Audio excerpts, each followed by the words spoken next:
Introduction to functions. Here's some vocabulary, and you may see this vocabulary on your test, so make sure you know these definitions. An equation in two variables defines a relation between those two variables. So we've been talking about linear equations in two variables, in particular x and y. So an equation in two variables defines a relationship between those two variables.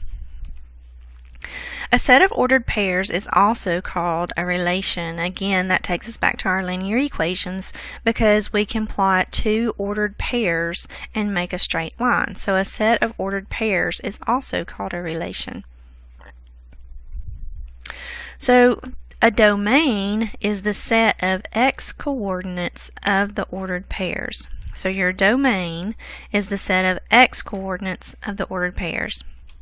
And then the range is the set of y coordinates of the ordered pairs. So if on the test I ask you to find the domain and the range of this relation of ordered pairs, your domain is going to be all of your x coordinates. So your domain would be 4, -4, 2, and 10. And then your range would be 9, 9, 3, and -5. So your domain is going to be your x coordinates. It's how far your graph goes in the x direction, left and right.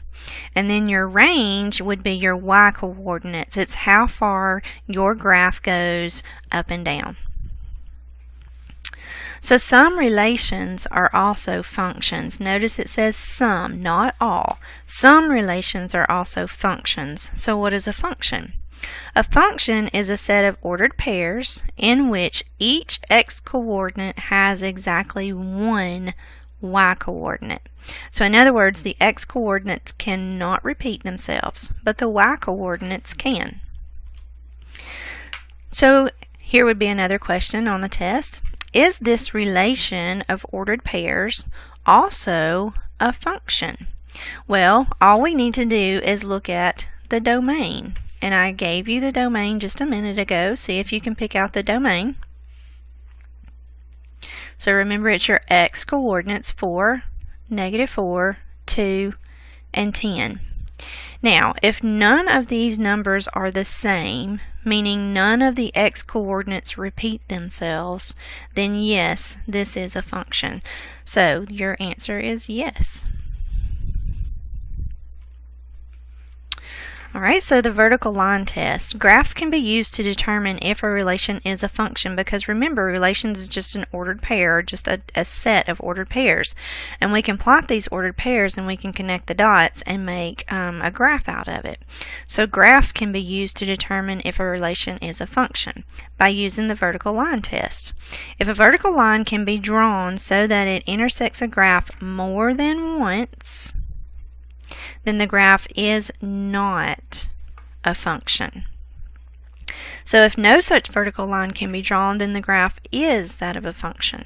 So let's put that into work. Look at this one. It says use the vertical line test to determine whether the graph to the right is the graph of a function. Well, all I have to do is drop a vertical line anywhere I want to across that blue line graph. So let's drop it here. So there's a vertical line. How many times does that red line, the vertical line, touch the blue line, which would be your function? And your answer is once. And so yes, this is a function. Since the vertical line only touches one time, that means that there's only one x value at that point and it does not ever repeat again. Okay, let's look at this one. Use the vertical line test to determine whether the graph to the right is the graph of a function. Again, let's drop a vertical line. It doesn't matter where you drop it. Let's drop it here. So the red vertical line is my test to see if this blue horizontal line is a function. Well, the red line only touches the blue line one time, which means, yes, this is a function.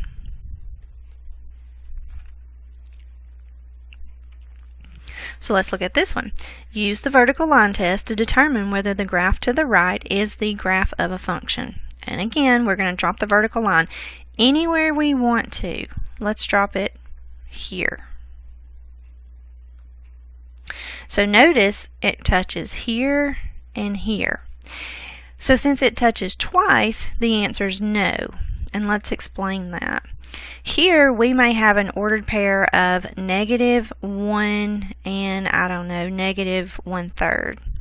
Here we would have an ordered pair of -1 and -1, 2, 3, 4, and say a third. Since the x coordinates are the same, this is not a function. It is a relation, but it is not a function. Alright, so let's see if we can picture these graphs. It says, which of the following equations are functions? Well, I'll just go ahead and give you a hint. Every single one of these equations make a straight line. Two of them are slanted, one is horizontal, and one is vertical. So letter A is a slanted line, and all slanted lines are a function. The reason I know that this one is slanted is because it has both an x and a y. So this is a function. So yes. Letter B, again, I see a x and I see a y. So this is a slanted line, and therefore all slanted lines are functions. So that is a function. Letter C, y equals 8. This is a horizontal line crossing the y-axis at 8. And as we saw earlier, all horizontal lines will be functions. So this is a function. Now, letter D, that is a vertical line going through the x-axis at 2.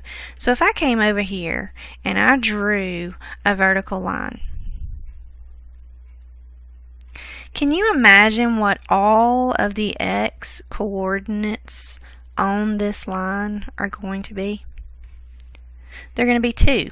So all of the x values repeat themselves, and since all of the x coordinates repeat themselves, this is not a function. Remember, in order for it to be a function, none of the x values can repeat themselves. Okay, so using function notation, the variable y is a function of the variable x. For example, for each value of x, there is only one value of y. Therefore, we say the variable x is the independent variable because any value in the domain can be assigned to x. In other words, we can put any number we want into our function, into our equation for x. And depending on what we put in for x, depends on or tells us what y is going to be. So therefore, y depends on x, and so y is the dependent variable. So x is the independent variable because we can put anything we want in for as long as it's in the domain. And then whatever we put in for x, we will get a specific y, and that's why y is dependent on x.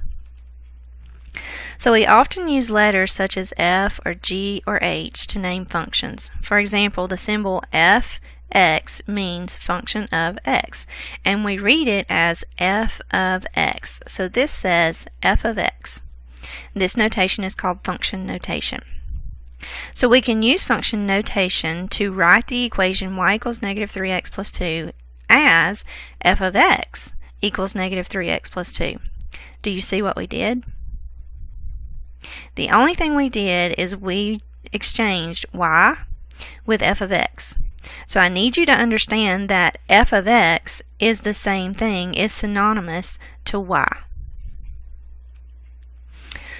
So when we want to evaluate a function at a particular value of x, we're going to substitute the x value into our function notation. So for example, f of 2 means to evaluate the function f when x is equal to 2. So we're going to replace x with 2 in the equation. And it's going to look like this. We had a previous example of f of x equals -3x plus 2. Well, remember, we're going to replace x with 2. So we're going from f of x, our function notation, to f of 2. So everywhere you see an x, we're going to put in a 2. And then we're going to do the math. So negative 3 times 2 is where this negative 6 comes from, plus 2, so we have negative 6 plus 2 equals negative 4. And so what happens is when x is equal to 2, then f of x, or y, is negative 4. And that gives us an ordered pair of 2, negative 4. Alright, so what I want you to do is I want you to pause the video and try this one on your own.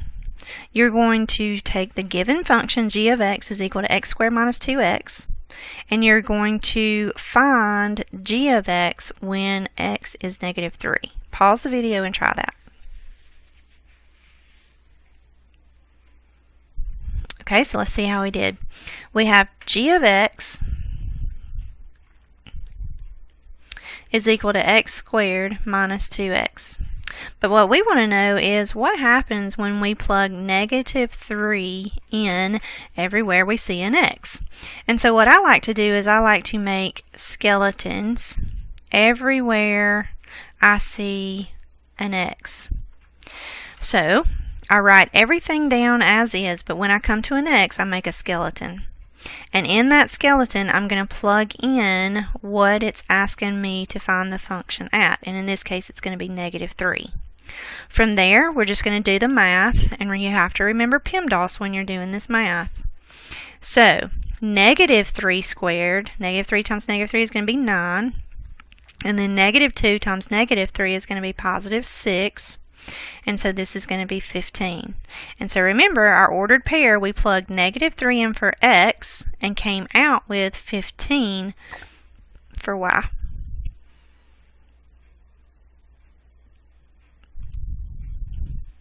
Okay, so let's talk a little bit more about domain and range. For this particular graph, it says find the domain and the range of the function.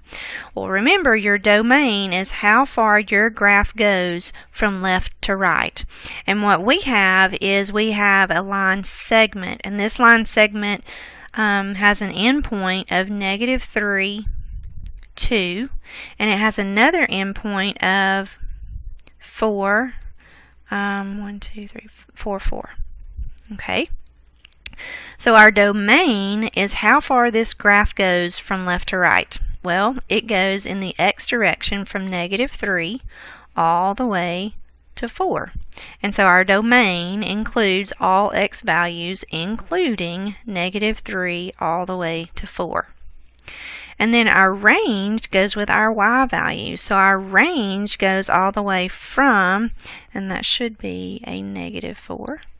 Our range goes all the way from negative 4 in the y direction up to 2. So your range is going to be everything from negative 4 to 2. And I think that should be a y. Okay, so let's look at this one. It says find the domain and the range of the function graphed. Well, let's start with the range because that may be a little bit easier for you to see. The range, remember, is how far this graph goes from bottom to top, okay, up and down. So we have basically an endpoint, which we call a vertex, here at the bottom of this V. And that point is going to be 2, I'm going to say negative 2. Okay, so for the range, it starts at negative 2 and it goes all the way up. But notice these arrows. These arrows mean positive infinity. And so what happens is the range starts at negative 2 and it's going to go all the way to positive infinity. So what that means is your y values can be anything greater than or equal to negative 2. Now, the domain may be a little bit harder to see. Your domain in this one is going to be all real numbers, and the reason being is because These arrows mean that this graph goes on forever and ever and ever. And remember, as far as it's going up, it's also going to the left, and this one, as far as it's going up, is also going to the right. And so your range is from positive infinity to negative infinity, which means all real numbers.